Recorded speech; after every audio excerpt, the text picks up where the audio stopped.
Okay, so what I want to talk about is perspective.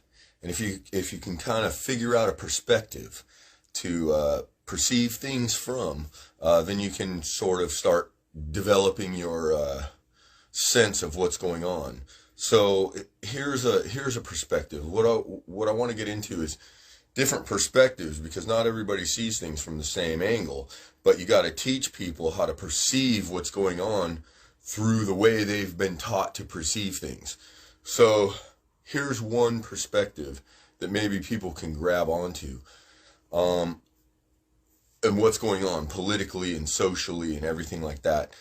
And that's, if you look at things in terms of a game, like if you play a board game with someone, or you play, say, a poker game with somebody, there's a set of rules, and everybody sits down at that table and agrees to play this game according to the rules that are understood by everybody.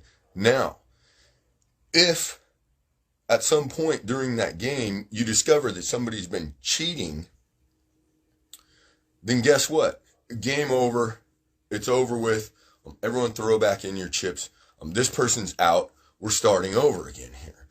So that's kind of what goes on. Now, if you play one of these games for money, you start entangling money. That's one of the most sensitive things you can ever deal with between people.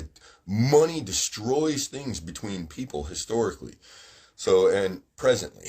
And so if you start playing one of these games, say poker, for money, and then you discover somebody's cheating, now that's a much bigger thing, because people love having money because that's their freedom to do what they want. So when you start messing around with people's freedom to do what they want through their money, now that comes to, it's fighting time. Now, we don't just throw down our cards and walk and kick him out and start over. No, this is personal now. You're trying to mess up my life through this game that we're playing. So so that's how I see it. I see it, it's like cards down. You're messing with people's money. It's time, you know? So yeah, that's kind of one perspective you can see of what's going on. I mean, and you look throughout, historically, what happened in the old West. Man, you cheated at poker sitting down at that table. That was it. It was fine to kill a man. It was fine to kill a man that was cheating at a poker game for money. So, and just think about what's going on with taxes and, and all this frivolous spending of money internationally by the United States. And that's all paid for by our taxes. And it goes to nothing here in our country. So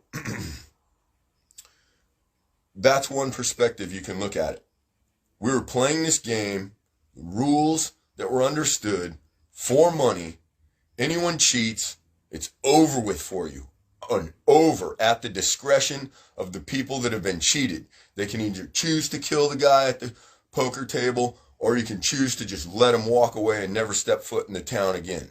So either one of those two ways, it's like you either leave now, give us back our money, or the other option is you're dying right here.